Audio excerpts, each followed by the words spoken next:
Најдоцна до почетокот на септември, сите државни возила ќе добијат регистарски таблички во боја. Ова го најави директорот на службата за општи и заеднички работи при владата Ивица Томовски, кој појасни дека МВР веќе има распишано тендерска постапка за набавка на таблички во црвена и жолта боја. Со таблички во боја ќе возат возилата на сите државни и општински институции. Објавен е јавниот повик за набавка на 120 еколошки автобуси, од кои 80 ќе бидат наменети за град Скопје, соопшти синоќа министерот за транспорт Александар Николовски. Според него, еколошките автобуси се една од трите клучни работи што му се потребни на главниот град, за да се намали аерозагадувањето. Покрај еколошките автобуси, според Николовски, потребни се и градски воз и трамвај. Вчера, по 7 години откако претходно беше затворен од влада на СДСМ, повторно се отвори туристичкиот комплекс Македонско село на Водно во близина на Нерези.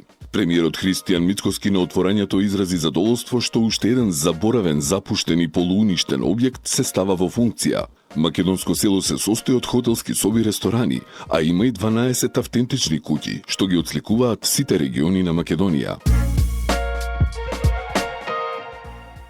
Паркингот во рамки на клиничкиот центар и натаму представува сериозен предизвик со кој секојдневно се соочуваат пациентите, нивните роднини и здравствените работници, изјави министерот за здравство Азир Алију и додаде дека наскоро ќе се најде решение.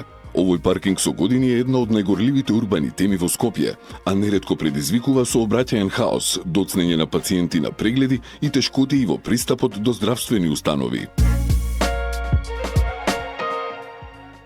Епидемија на разводи во Скопје во минатата година.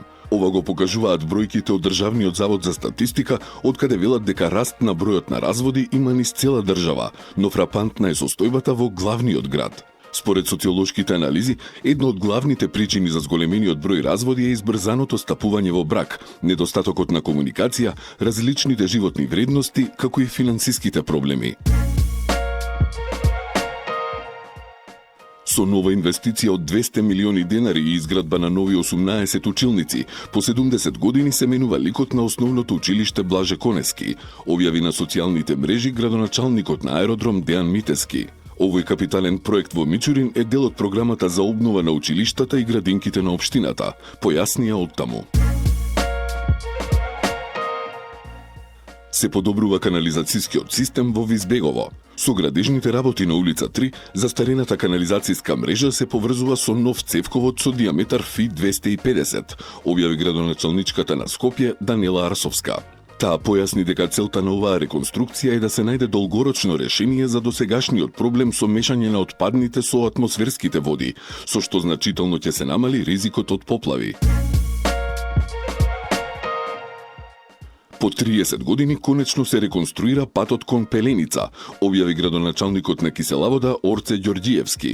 Тој појасни дека реконструкцијата на оваа патна делница значително ќе го подобри квалитетот на животот на жителите од Киселавода, Драчево и околните населени места и додаде дека се реконструира сообраќајница со должина од 3370 метри и ширина од 6 метри на потегот од Јустинијан I до границата со општина Студеничани.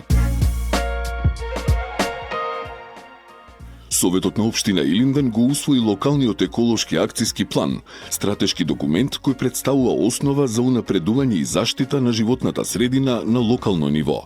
План кој ги дефинира приоритетите и мерките за заштита и унапредување на состојбата со животната средина, преку краткорочни, среднорочни и долгорочни активности со јасно утврдена временска и финансиска рамка.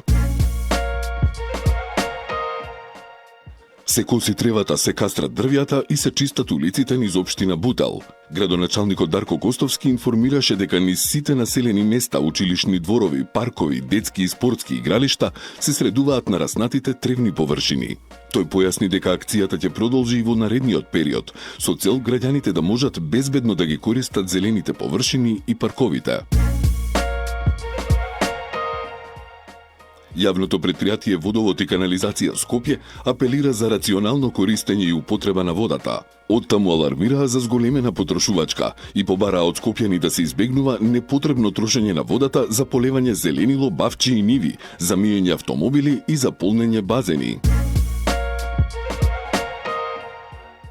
Дизел горивата од денеска се поскапени за 2,5 денари по литар, а цената на бензините остана иста. Новата малопродажна цена на Евро Дизел е 70 денари за литар, додека Евро Супер 95 и понатаму ќе се продава за 76, а Евро Супер 98 за 78 денари за литар.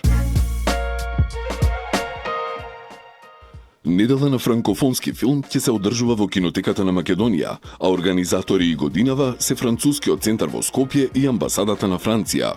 Традиционалната манифестација ќе започне во понеделник со проекцијата на филмот Ривиера, а ќе заврши на 30 јуни.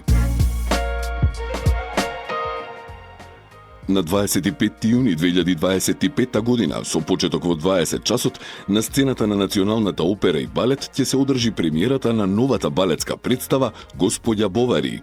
Ова сценско остварување е посветено на јубилеот од 25 години уметничка дејност на прима балерината Марија Кичевска-Шокаровска. Синоќа во кинотека на Македонија почна циклусот на современ перуански филм со проекцијата на Кралици, а продолжува и денес со прикажувањето на филмот Мисион Кипи. Организатори на оваа манифестација се амбасадата на Република Перу, почесниот конзулат на Перу во Македонија и кинотеката.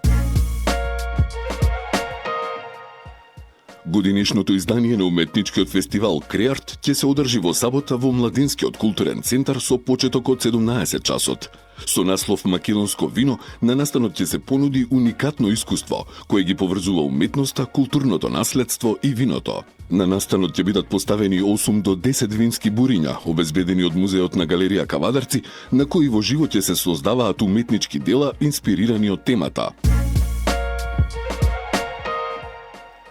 4 лица се повредени во сообраќајна несреќа што се случила вчера во Скопје.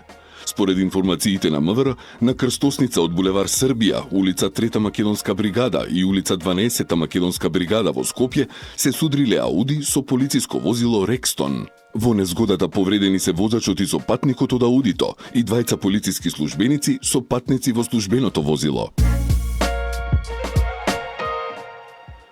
Во село Долно Количани, граѓанин пријавил дека во негов плац на подрачјето на Драчево се запалиле багер и Опел Корса во негова сопственост. Пожарот бил изгаснат од екипа на бригадата за противпожарна заштита Скопје, а повредени нема. Следниот месец Скопје ќе пулсира со спортска и младешка енергија, затоа што ќе биде еден од домаќините на Европскиот младински олимписки фестивал. На фестивалот ќе учествуваат над 4000 млади спортисти од 49 европски земји, кои ќе се надпреваруваат во 15 спортови. Влезот во сите спортски арени ќе биде бесплатен. Атлетичарката од Чаир Ирма Хајдари на сениорски меѓународен надпревар освоила злато во 2 дисциплини – 800 и 1500 метри.